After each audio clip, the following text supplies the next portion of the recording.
Уақытта ескілерді шығарып тастағанда, ескі дұғаларды басқаларды, жаңа дұғаманан мына шілдеге отыруға бола ма, болмай ма?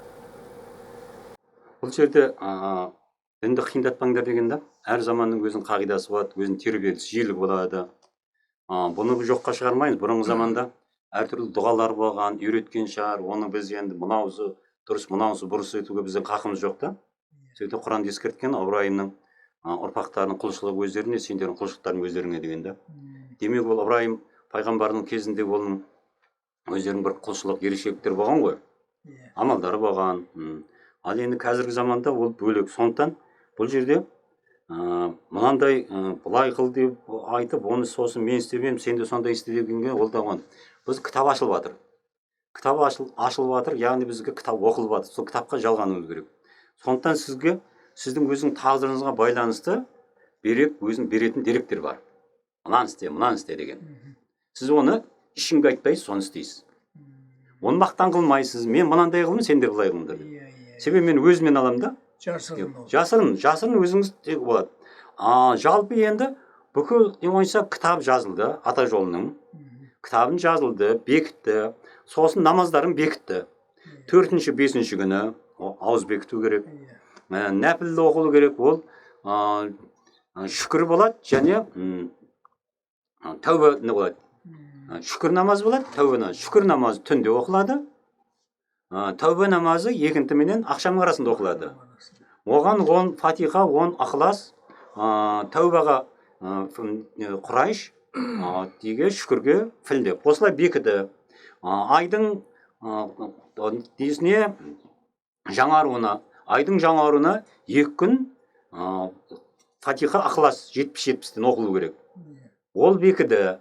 Осының орында. Осылар бұл ата жолының біз білмейміз, бірақ белгілі бір жиектерге, белгілі бір сол неден тазаруға берілген нәрсе. Әркім әртүрлі әсер береді ол. Ол бәрімізге жалғаны болады. Әркім өзінің тағдырына әртүрлі әсер.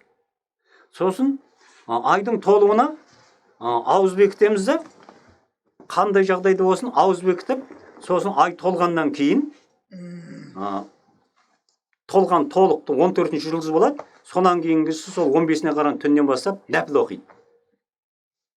3 күн нәпіл оқиды. Енді біреулер сұрап жатыр ғой, мен пәлен уақытта масхабта айтты, жаңағы қаза намаздар болады, соны өтеу керек деп да. Енді Алла тағала осының ішіне сыйғызып қойып отыр да. Оны саған 1000-ға көбейтіп отырған шығар, қайдан білесің? Нәпілді оқы, сенің уақытың жоқ. Сондықтан мысалы сіздің уақытыңыз бар, сондықтан сізге 8 берілді. 8 берілді, неге ол? Сіздің уақытыңыз бар, мүмкіндігіңіз бар. Әбдімәліктің уақыты жоқ, оған мүмкіндігі жоқ. Немесе Әділжанның уақыты жоқ, мүмкіндігі жоқ оған. Өйтіп олан тұрғанша ол жылқысын сауған дұрыс, басқа жұмысын істеген дұрыс. Сондықтан не істейді? Сіздің сөйтіп сол намазыңыздан, бірақ сіздің жас кезіңізде Әділжан сияқты қандай шаруа жасаған жоқ, сондай сізде қуат жоқ ол. Сондықтан сізге не істейді? Сіздің намазыңызды Әділжанға береді, Әділжаннан қуаттырады. Алмастырады. Солай мына ата жолын деген ислам бірлігін сол. Біз тек өз басымыз үшін деп отқан, біз әр қайсымызға бір-бірімізге жауапты екенімізді білуіміз керек та. Бұл жерде қара әйелдердің өзінде мысалы 4 әйелді қуат алмасу керек. Оның енді уақыт келер, бәйбіше болар. Мысалы Әділжандардың уақыттары болады, ана келіндер ертең түсінеді, ол бәйбіше болады, оны сөйтіп әрі қарай жалғастырып кететін ол бөлек. Бірақ сол уақыттарға 4 уақыт қуат қалай алмасу дегенді маған енді сол тәжірибені өткізіп отыр ғой. Міне анар сол бәйбіше нені ол да әртіс ойнау керек. Бірақ әлі оны дұрыс жаттамай ма, ана несін береді ғой анау хатыне жаңағы. Жоқ, анау мына айтасын деп әртіс. Дұрыс әртіс бола алмай жүр негізі. Соны жаттай алмай жүр. Дұрыс оны Айнұрдың өзінің несі бар орны, әрқайсы өзінің орны бар ғой.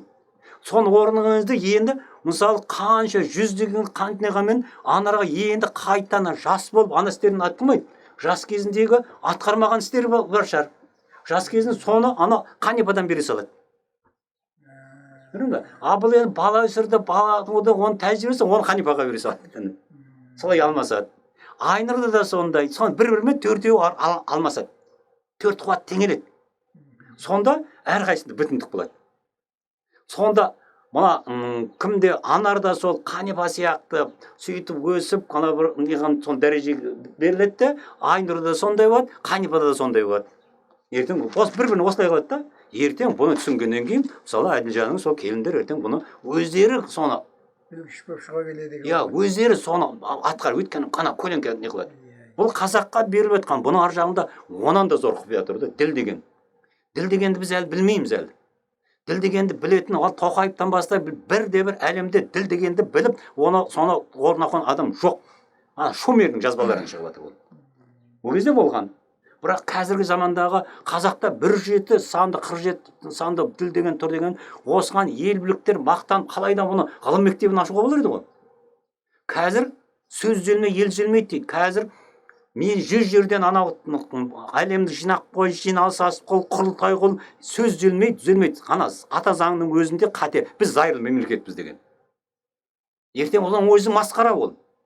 Қазір онан көрі сол ғана аяңға жалғаны болған көретін сондайдан бір 10 шақты адамдарды, 10 шақты үлкен шалдарды жинап, сөз түзесе мына сөз туралы заң шығару керек та.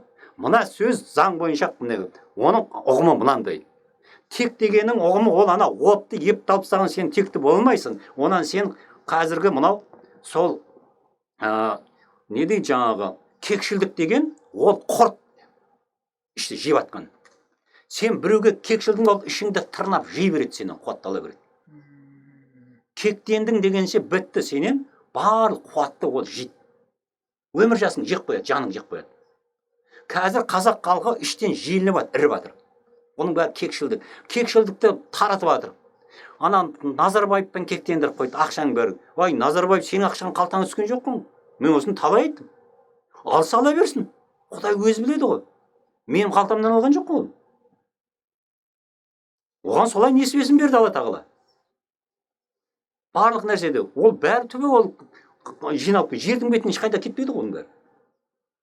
Анағанда кекшілді салып жарайды, ана сот прокурорлар ол дұрыс демейді. Бірақ осылардың бәрін біз қолдан іштен жеп жатырмыз. Оларды да кекшілді салып қойған. Қыру керек, соттау керек, бәрін түрмеге тығу керек деп. Бұдан біз ел болмаймыз ешқашанда. Бұдан өмірге дұрыс, ертең осыдан көп адамдар өледі. Жүрек тоқтай береді, кете береді. Біз біздің өзіміз арамызда отыр, кекшілдік тұр. Кекшілдік бар кезде ол іштегі жегі құрт ол. Оны ешкімді жақсы жерге апармайды. Барлық әлемнің бәрін түзеуге болады. Ол қалыпта тұр. Қазақта тұр. Қалыпта қазақта тұр ол. Шәкәрім атамыздың дін иманын санасам мыңнан, әлемге бір қарасам, дін иманын санасам мыңнан астам дінің бар дейді. Мыңнан астам дінің бар дейді. Жардың шашы көп, мен жарын тапты бір талдан ұстап жүр дейді. Бір талдан ұстап. Сөйтіп енді айтады, осының дінге барлығын шешімі бар дейді, осы діннің бәрін. Барлығын шешімі бар дейді да мен. Мейлі қандай сен дін тұстан, мейлі сен тарихатшы бол, мейлі сен салап бол, мейлі вахап бол, мейлі қандай бол, осы ешқандай тереңнен көр, соның барлығын кілті бар дейді, бір кілті. Ол не? Діннің барлық шешімі ол кешу дейді. Болды. Кешірімді болсаң, саған Құдай сенің деңді Құдай сен орнайды. Сен кешірімді болшы. Сен анау саған дұрыс демей тұр. Сен сонда кешір. Сөйтіп тексеріп көрші. Не болар екен? Тексеріп көріңдер шында. Біреулі ашуландырыңдар, не қылдар. Соның алдында мейлі ол кінәлі болсын, соны боқтасын. Сен кешір. Сол сияқты мейлі ол ағайын ғой, салавыңда, бақавыңда, бәр қазақ қой. Кешіріп жібер. Тапсыр Құдайға. Сөйтіп, ол енді соны кешегі мен айттым ғой, мысалға, мұна сөйтіп мәңгілік өмірдің бір сондай қатал патша бар екен, барлығын заңмен. Түшкірсең де заң, бәрінде заңмен жүресіңдер деп. Сөйтіп айтқан ғой, естіген ғой, басқа ол енді қалыпты мен осындай перғауын сияқты көп өмір жасатам дегенде заңменен, заңға бағынып. сонда естігеннен басқа бір сондай бір патшалық бар екен, сонда мәңгілік өмірдің ағашы бар екен деп. Соны 100 адам жібереді. Барыңдар, ана ағашын алып келіңдер сендер деп. Сөйтсе ол кезде аналардың бәрін ұстайды да, бір есік қорған соған қамайды да. Шын сөйтеді да, болды дейді, енді сендер тамақтарың бәрін береді, осы қорғанның ішінде өмір сүресіңдер дейді. Ешқайда шықпайсыңдар дейді. Сосын енді осыдан шығып қалғаннан кейін олар сол 100 болмаса 99 жалбарынады ғой. Алла тағала, бізге тамағың да ештеменің керегі жоқ. Бізге еркіндік бер, бізге. Бала шағамызға барайық. Ол енді тегін тамақ, тегін рахат емес бар. Бірақ солар сөйтіп 5 жыл жалбарынғанда ана жер сілкінгенде қорған құлақпан болды. Енді қорған жоқ. Сөйтсе патша бәрін шақырып алып та киіндіріп әдемі, ал енді қайтыңдар. Не сәлем айтайық дегенде. Мына сендердің 5 жыл Құдайдан зарлағандар қабыл болып, ана қорғанда олады дегенде. Алла тағала қабыл қылды деген. Саған патшаларыңа сәлем айтарыңдар. Халықтың деген көңіл күйі, ықыласы сол елдің мәңгілік өмір дегенде. Сол елдің мәңгілік өмір. Халық болып тілесе бәрі болады дегенде. Өмір сонан пайда болады деп. Енді оның тағы бір несі, бір патша айтқан ғой, енді мен енді садақа берейін, сен садақа бер дегенде. Ашқыра мен осы жасың келіп қалды. Сөйтсе анау уәзірі садақаны таратып жатыр дейді да жұртқа. Садақа емес қарызға деп. Қарыз қашан қайтарамыз деген ғой. Крем. Қашан қайтарамыз деп, патша өлген күні қайтарасыңдар депті. Сөйтсе патшаға айтып барды, сенің өлім тілеп жатыр анау. Патша өлген күні қайт деп, сөйтіп таратып жатыр деп. Өрден ашуланып шақырып, бер келді. Кел деп. Сонда мен өлім тілеп жүрсің бе деп. Сонда мен сіздің мәңгілік өмір сұратып жатырмын деп. Неге деп? Анау қарыз алған адамдар сіздің өлмегеніңізді тілемей ме деп. Ол өлсеңіз қарызды қайтарады ғой. Сондықтан ол жұрттың бәрі сіздің өміріңізді тілейді. Сіз ұзақ жасайсыз деп. Сондықтан қазіргі мына Назарбаев ақшасын халыққа таратып берсе, мен өлген күні қайтарасыңдар десе, бітті ғой жұрттың бәрі Назарбаевқа біз 1000 жыл өмір сүрер едік. Құр ғой енді біз. Сол сияқты Тоқаев та жұрттың бәрін қалтасын қақа бергенше керінше халыққа таратса, халық тілейді. Ел биліктің жақсы болғанын тілейді. Тоқаевтың мәңгілік отырғанын тілейді халық. Сонан бізде бейбітшілік орнайды да. Кешу бар, кешір жібер сен Құдайдан. Қытайда бүкіл масқаң болып дұға жаса, Алла тағала мына салафиттерге біз кешірдік. Сен де кешір бұлардың адасқанын деп. Бұны мен неге айтып отырмын? Біз масқашылармен, тарихатшылармен ешқашан ерегісуге болмайды бұлар ондай деп. Кажып жатыр ғой. Оларға ешқашан кешірім ұстауға болмайды. Иман тілеңдер. Егер де мен шынымен ана баяғы жындылымға кектенетін болсам, бірінші Айнұрға кектенер едім да. Анарға кектенер едім мен. Мен ана Қаневаның пәленшесіне кектенер едім. Анау тұрған ана дірілдектер бар ана соларға кектенемін. Не керегі бар мен? Қайта мен оларды айтып жүрмін, қайта жеңілдетіп жүрмін, мейлі. Мен дұға жасап жатырмын ғой әйтеуір. Ертең болса бізден шығып осындай болды деген әңгіменің өзі менің шапалағымнан тартып жібергенмен бір дейді. Керек жоқ, адам болсын. Бірақ адастырмасын елді. Жалған сөйлемесін. Өтірік дегенді айтуға болмайды. Өтірікті шайтан айтады. Өтірік айттың деген шайтансың деген сөз да. Олан ана шайтан бірден ана қуанып кетеді. Бірден қосылады, шайтан қосылады. Сондықтан жалған деу керек.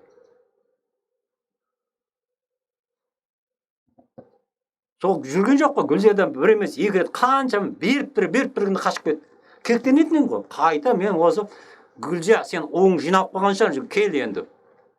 Ал, сен мен ана Қанипаның тамағын ішіп сол, сен тазартайық деп.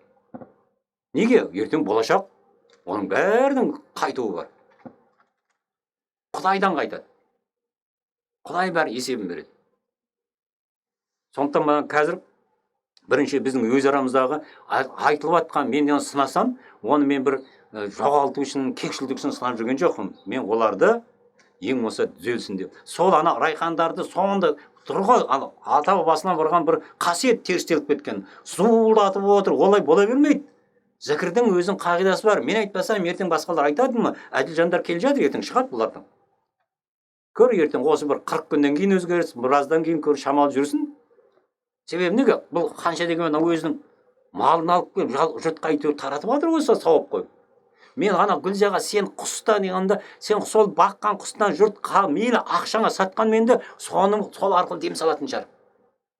Сол әрбір жерде отырған жайнақтан өздерің сатып алып қой да, сонан сен арам қылып берсең, сонан не болады? Мынандай жағдай болған. Ылғи дейді, жүрегім жүрек ауыра ма, сондай болған екен де, жүрек ауырады екен. Сонан бір шамалда не сияқты ғой енді, бір талма сияқты бір. Сонан дейді, бір күннен кейін соның ішетін дәрісі бар екен, доғдырын беріп қойған. Бір күн тағы да сондай жүрегі ауырып сөйтіп мазасы кеткен кезде әйелі әкеп беріпті, бір қағазға ораған дейді, бір түйірден. Мұнан мен пәлен деген бір доғдыр бар екен, соны сол беріп жүрді, бұл деген керемет жүрек әсер берер екен деп. Сосын алып та ананы ішіпті. Соны ұйықтап кеттім дейді. Сонан кейін қарасам бойым неғып әпедем кәдімгі жақсы болып қалдым дейді да. Сонан жақсы болып қалдым дейді. Сол бір уақыттарда сұрағым ғой, анау деген дәрі жақсы екен, соны сен қайдан алдың? Соны алшы, та керек ет дедім да. Ой, жоқ, ол аспирин ғой, мен өзім үйдегім саған бермедім деп. Көрдің ба, ана ол қалай сол анау сол жазылсын, сол болсын шынымен ниеттеніп, соны сөйтіп ұсынды ғой әйелі. Қуат сол арқылы енді ана қарашы. Сол сияқты осы мына жайнақтың тауығы еді, оны тексеру керек, доғдырға күмәндандың ба, саған шипа болмайды оны. Өйту керек айтып жатыр ғой, бұлақтың суы өтірік айтып жатсыңдар, дұрыс, өтірік айтма. Ол өзі соған шайтан болып жатқан өтірік деп. Демек, оған енді оған шипа болмайды деген сөз. Ана қатым қыран дұрыс емес қайтып алды ма, енді оған сиыр шалып тұр, қатым қыран дауа болмайды. Өйткені ол өзі теріс сақпайды ғой. Жүрегіне кіргізіп алды ғой. Сондықтан оны әр нәрсені солай ырымдап қойып, мынау осында шынымен мына тауықтан осында соны нен деп өзінің туған туысқанына сөйтіп бір соны сорпа өзі ниеттеніп соны дайындап берсе, анау шипа болады.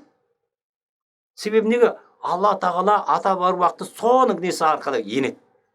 Тұрғаны жайнақтың келіпті дайын. Дәм тұр, сол дәм арқылы енеді. Болады ғой, болады. Сөйтіп оны жарнамалап таратуға болады. Ресторандарға басқа жақсы мынау сондай қымбат тамақ, олар кейіннен түсінеді, оларға енеді ғой, иман болып, аян болып ене ме, түс болып ене ме, сен соның сауабын алып жатсың. Мейлі кім жесе ол жесін. Мен айтам, егер де мен бұрынғы заманда болса, мен өз ақшама сатып алып сөйтіп таратар едім да. Өз ақшама сатып алып таратар едім. Себебі неге? Тұр ғой, онымен неге жоқ? Сол анау бүкіл мына құстың қанатына жан, қалланың ая түсіп жатқан қамыз болсын, айран болсын, соған еніп жатыр, соны тұр жаланып. Оны сен ешқандай дәрігерің ғылым анықтай алмайды. Хипс бизона, ол 13-ші элемент. 13-ші элемент ол тіптен атомның ішінде тұрған нәрсе. Сонда тұрды жазу. Анау енеді, сонымен барады, анаған тамақ арқылы еніп кетеді, болды. Ол түс көре бастайды. Ол басқа не қылады? Әйтеуір жамандығынан құтылады. Болады ғой. Соны біз ел билікке берсек, түс көре бастар еді. Осы жайнақтың тамағынан. Сосын ой келеді, көбейтер едік бұны. Барлық жерден сонда халықты сол түске, тылсымға, ақыретке жалғаудың несі сол сендердің қолдарыңда тұр ғой. Сендерде тұр, мен соған сендер қызмет жасаңдар деп мен айтып жүрген. Қайта неге айтсың? Неге сен ер сайын 10 ешкі болмады деп? Мейлі ғой, сен бір жағынан ол ақшадан айтпасаң табылмайды. Бір жағынан сен ана неге сол халыққа сөйтіп бермейсің? Соның айранды пісіп, сол Айнұр мен Анардың сондай өтқан, соның несі ана құты келді. Құты келген кезде ана басталды. Қонайын деп келді. Ол баласына беретін беді. Ол Айнұрдың әкесіне келетін беді. Әйтеуір келеді. Мейлі кімге кезіген сондай уақыттарда абай болу керек қой. Солай, бізді солай тексереді. Ақыл алда жүру керек. Сабыр сақтап болу керек. Иман берсін деп кешіре сал. Сол біз кешірімді қазақ халқını көрдің бе? Қазақ халқының қазір 70-80% орысқа ерексіп отыр, соны салып отыр. Бір билікке ерекстіріп отыр, соны партия деген жұт деп нені? Шәкәрім атамыз жазған десі бар ғой. Неге ол? Ол партия бір-біріне ерексіз қой жатқан. Ол дінді бұзарлық қой. Қазір міне мейлі қайсымызды кешірейікші бір-бірімізді. Мен баяғыда бірақ қателіктерін айту мен міндетім. Халықты алдамаң. Ана Досай Кенжетай деген айтып отыр, ол қазіргі дейді ата-бабаларының осы қазақтікі дұрыс, анау да дұрыс. Осыған деген қайда қалды? Және жалаң бас отыр. Мен жаздым. Сен өзің теологпын деп жерді адастырып отырсың ғой айналайын. Себебім сенде ол жалаң баста қаяқтан деп болады. Соны сен Яссауи бабамызды айтып отырсың, сен өзің Яссауи айтып кеткен жалаң бастық намазды ғапыл қылады деген. Сен оны Алланың елші айтып кеткен, бастарыңды қорғаңдар, ұялыңдар деп айтып кеткен. Сөйтіп отырып сен жалаң бас жүретін болсаң, Алланың елшісінен сен ешқашанда қуат қоса алмайсың, жалғанбайсың. Құранда тұр ғой, ол Алланың достары деген, олар періштелер деген. Олар Алланың шапағатшылар, Алланың ұқсатынсыз олар ешкімге шапағат ете алмайды дегеннің өзі, егер де сол әулие әмбиелерден сен бала болып жақсылыққа жетіп атсаң, демек ол Алланың ұқсатымен болған Құранды бекітіп қойған ғой. Алланың ұқсатынсыз ешқандай шапағатшы шапағат ете алмайды деп Құранда үкім тұр. Демек, сен жақсылық алдың ба? Сен жақсылықты, сен жаманшылық көрме. Демек, оны Алла ұқсат берген. Оның ешқандай жында емес. Алла ұқсат бергеннен кейін сондай жақсылық болып тұр. Періште түскен мінекей. Құранда тұр ғой енді, аузын айтуға болады ғой. Сендер дейді, өздеріңе пайда, зиян келтіре алмайтын нәрсеге неге табынасыңдар дейді, Алладан басқа ғой дейді. Мен соны айттым, бір жігітке айтып отыр, менімен таласып отыр. Мен жарайды дедім мен. Мен табынам дедім. Әулием билерге табынам. Мен сол табынатын бір сол Райымбек ата дедім. Мен сондай батыр болып, сондай сол әйтеуір мен ұрпақтарым ұқсасыз деп табынам дедім. Райымбек атадай ұрпақ келсе екен деп. Мен бірақ өтінішім бар дедім. Ешкім білмес, екеуміз ғана. Зиян келмейді деп отырсың ғой сен. Сен бар да, сүйгінді бар да, түкіріп кет дедім. Шошып кеттім. Жоқ дейді, зиян тигізеді, демек табынуға болады. Саған зиян тигізеді ғой. Сен зиян жасадың ба, зиянға қайтып берейін деп тұр. Алла тағала сен сондағында айтқан, сендер қандай жамандық жасасаңдар, дәл солай қайтып берем дейді. Дәл сондай. Сол сен әулие әмбиелердің басына мәшін аударып қалып жатыр, сен жасаған жамандығың ғой сол. Нұрсұлтан аударылып қалды ғой. Неден аударылды? Сол жамандығы ғой оның жасаған. Көріктен. Қандай бізге жамандық келсе, оны ешкімнен көрмеңдер деген. Енді қазір сол анау Райса Алла тағала берді ғой, құл. Балаларын құтқарып қалды. Енді ол міне сендерге осы дұрыс, ана бала үшін келдіңдер, басқа үшін келдіңдер. Мысалы Гүлзияның өзі ана баласы бір жағдайлары болды, онан әйтеуір шықты, оңай армияға берді, әйтеуір бәрін жетектеп, мен бәрін соны айтып отырмын. Сонан ол шешесі ауырды, онан сіңлісі ауырды, ота жасап, онан шығып кетті. Қанша миллиардты берді ғой. Жақсылықты көрді ме? Дәлді ғой, дәлел. Енді сен қарсысың деген мені ғой. Сен қарсысың айналайын. Құдайға енді сен шүкірің басқаша болу керек, сен құдайшы болуың керек. Сен Құдайға қарыз екеніңді сен іштей сол жүрегіңнен ұғынуың керек. Берді ғой, бермес екен. Алла беріп та сынайды, алып та сынайды дейді. Ал сан бергеннен кейін сен оған ешқандай ақшаға, сен шешеңе ондай денсаушылықты сен қанша тауып бере алмайсың. Мысалы, менған хабар келді, ана інің суға кетіп, бастан неғып отыр екен, сондай болады деген. Мен дереу соған маған құрбан шалдым. Тым-тырыс. Қарызым ғой мен. Мен қандай еңбегім? Інімнің еңбегі өтіп кетті ме? Қайта ағамыз ана қуып жүр деп айтқандан басқа. Құдайшылдық деген білесіз бе? Қандай екен? Сіз Құдай танысыз ба? Мысалы, ең үлкен сіз ғой енді. Құдайшылдық білесіз бе? Сіздің Құдайды танығаныңыздың несі болу керек, халі болу керек. Бар ма сізде ондай? Бар ғой. Қандай? Ал айтыңыз, ол қандай хал? Жұрт естісін. Құдайдан көп нәрсені сұраймыз біз. Біз сұраушымыз Құдайдан. Сол сұрағанның бір 70-80% орындалып жатыр. Сол құдайшылық емей не? Мен солай түсінемін. Соны мен басқаша түсінемін. Мақұл. Мен маған Алла тағала қаншама нәрсені бір осы қазіргі Алланың берген жалақшы 555-ін құрылды. Осы егерде ең біздің осал жеріміз мына қаражат жағы. Дәл мынандай жағдайға атау жол жетпес еді да.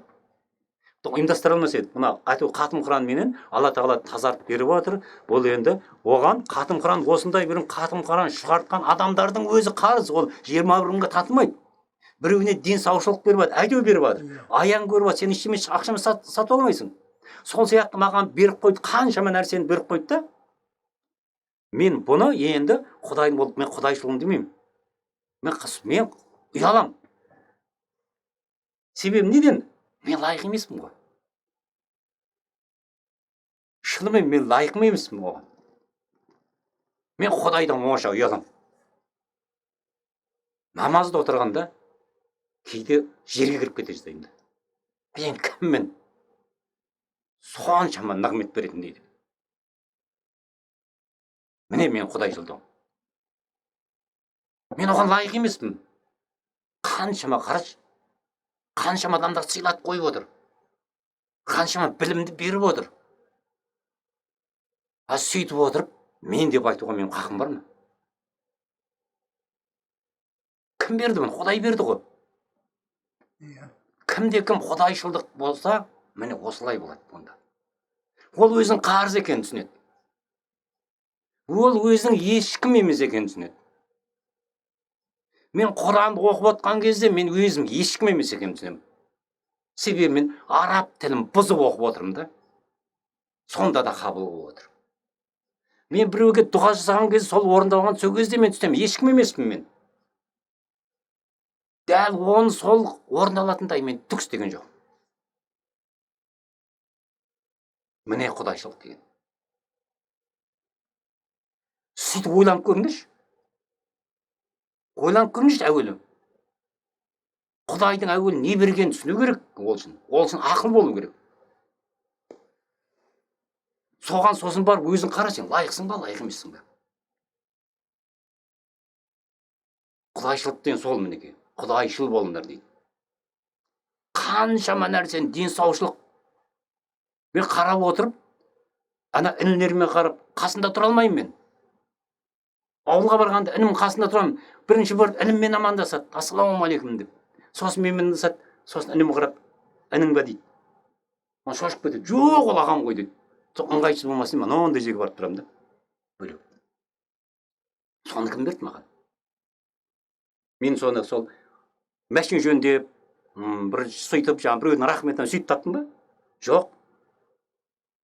Осы сен үлгі көрсетесің деп, әлемде болмаған бір осы 4 қатын бар. Маған айтып, 4-еуінің басына. Басы қосылмайды ешқашанда.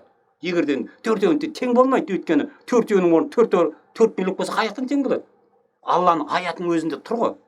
Сендер тең ұстай алмайсыңдар. Құдай сонда 4-еуіне 4 түрлі орын беріп қойып отыр да. Бірақ орындарына лайық болмай отыр. Ханифа ғана ақшама ұқсатып жүр. Сен орныңа лайық қош. Ешқандай біреумен тең болып, біреуден артық болып, біреуге бір ешкім мұқтаждық болмайды. Себебі сенде ешкім емессің деген хал пайда болады. Сен ешкім емессің, ең ешкім емес болғанда, сенде ең жұмсақ, ең мейірімді, ең кешірімді Аллаға ұқсас халифына айналасың. Міне, Аллаға ұқсас боласың. Енді саған Алла ұқсас болдың ба, сен бірдемені ойласаң, соны Алла тағала күні бұрын саған орындатып қояды. Сен ойлағаныңды күні бұрын ойлап қой, орындатып қояды. Мен соны осылардың бәріне мен ақылмен жеткен жоқпын. Ақылмен мен жетпес едім мейлі. Қаншама әлемнің кітабы, мен енді оққыштың бірі болып едім да, оған ақылым жетпес еді маған. Алланың хикметімен жеттім мен. Бір ғана мысал, Әлмерек-атаға барып шығып тұрым, күн деген көктемнің кезі, салқын. Ол қарап тұрым, құлағым деген қараса ол кезде тахияны былай кесе аламын ғой. Құлағым шымырлап тұр. Осы мен неге мен асықпай күн жылғаннан кейін барма түсте дедім да, уақытым көп қойды. Сол кезде ішімнен айтып тұр да, жұртқа ақыл айтасың, өзің істеп тұрғаның мынау деді. Сол кезде автобусқа мініп кеттім, ұялғаннан. Сонан өзім ашуланғаннан ана жерге бардым, мұз әлі қатып жатыр ғой. Мұздың үстіне жалаң аяқ тұрдым. Отырмын. Мен онда өзімді зорладым, өлтірейін. Бүйткенше мен өлгеннің арты тоқ берген деп. Сөйтіп тұрып соның үстіне тұрып мұздай суды құйындым. Құйынып сыртқа шықсам, күн жоқ кетті. Тағы кешірім сұрадым. Енді ана әйел деген қаншың, ой нең бар, ертең асықпай бара бермейсің бе деді. Ана тұрған, көрдің ба, сиқыр ғой. Әбден сіңіп қалған тамақпен. Мойым дедім, көне салдым мен. Сөйттім де асықпай шықтым ғой 12-ге таман. 12-ге таман шықсам, тағы кешегідей жағдай құлағым шымырлатып тұр. Кеше мен 12-де қайтып кеткен, күн ысып кеткен. Енді сондай болды. Сонан барғанша сонан кейін тағы да сөйттім. Сосын кешірім сұрадым. Маған бола ауа райын осындай. Маған бола ауа райын өзгерттің Алла тағала деп. Міне. Сондықтан ана осындай жағдай көпен кімді әлімдерді ма барған арқаға барса, барайық 3 күнге дейсін сөйткен ғой. Ой, ол жақта маса көп қой енді болғанда. Шыбын шіркей көп біз. Таланып қаламыз ғой деп. Қырда жүргендер ғой енді. Ол пәленшенің 3 күндігі бар емес па деп. Сөйтсе 3 күннен кейін барса 3 күнге дейін шыбын шіркейдің бәрі жоғалып кетті. Жоқ. Иә, жоқ. Міне, сонда сол құдайшылдар. Міне. Алдашпан Ақын деген сыр бойында өлер алдында айтты, бәрі шегірткеден қаптап, жұрттың бәрі қолына бір-бірінен таяқ алып шегіртке қылып жүрген ғой егінді. Мен ертең кетем, өмірден өтем. Пәлен қыласыңдар, пәленге сосын айтты, ой, сіздің жаназаңызға біз келе алмайтын болдық. Енді ол бригадир бар, шегіртке ана жеп кетеді ғой егін деп та. Ол менің 3 күндігім бар ғой, Алла тағала берді ғой деп та. Сөйтсе 3 күнге дейін шегіртке жоғалып кетті. Қалай жерлеп, орнына қойғаннан кейін қайта шегіртке тірілген. Міне, құдайшыл деген солай болады. Құдайшыл болыңдар мінекей әуелі. Алла тағала сендердің ойларыңдағыны міндетті түрде орындатып отырады. Ал ол үшін мына дүниенің неден ақыреттен биік қойға болмайды. Сол Раббының белгісімен жүруді үйрену керек. Қайта сұрап отырмын. Маған не белгі түсті, не айтты екен? Мен енді не істесем екен дегенді қайта сұрап отырмасаңдар, Құраны біз келдік қой, мына жерге біреуін монша салып кетсең, анау содан құтылдық деп. Жоқ, сендер ол үшін келген жоқсыңдар. Ол себеп мына әшейін. Негізгі ол себепші, негізгі себеп сендер қалайда жұлдыздарына жалғану керек. Қалай мен жұлдызға жалғанып кетемін? Бұнан кейін уақыт бола ма? Ертең өліп қалатын шығармын, кім деді? Ертең ана жаққа барып, Алла тағала мен шынында маған қайттан берші, мен жайнақта барып төбеммен тұрып істейін бәрін деп. Ол болмайды. Біз білмейміз қазір кімнің тағдыры қалай отқан. Біз әрбір күнімізді қадірлей беруіміз керек. Қанша сен қадірлей бер, қаншаныңды бар болғаны 10-ақ күн өмір сүресіңдер. Ең көп өмір сүрген 10 күн 6 ай. Шәкәрім атамыз соны айтқанда, 10 күн 6 ай бар сенің жинайтын депті. Өнер қуып, басқа қыл, бар болған 10 күн 6 ай. Сонан сұрайды дейді, неше күн деп? Қанша күн деп? Мен қайдан болған шығармыз деп? Жоқ, сендер 1-ақ күн тұрдыңдар деп. Өмірде қанша тұрдың деп? Өмірдің саны 10. Соны Мұсаға берген 10 кітап. Сол 10 күнді Алла тағала бізге беріп отыр. 10 күн 10 кітапты бізге беріп отыр. Алыңдар соны оқыңдар, соны амал қылыңдар. Сендер соны 10 күнді меңгеріңдер. Ал 6 айдың хабары ол бөлек.